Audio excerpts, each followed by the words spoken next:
سبحان الله.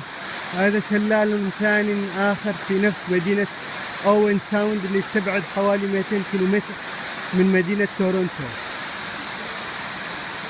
سبحان الله، كأنه حاجز سد، ولكنه جدر طبيعي. تسقط المياه من بحيرة ونهر فوقها إلى هذا القاع. منطقة جميلة جدا يسمونها إنديان فولز. كانوا فيها الناس القدامى اللي يسمونهم indigenous people يعيشون هنا.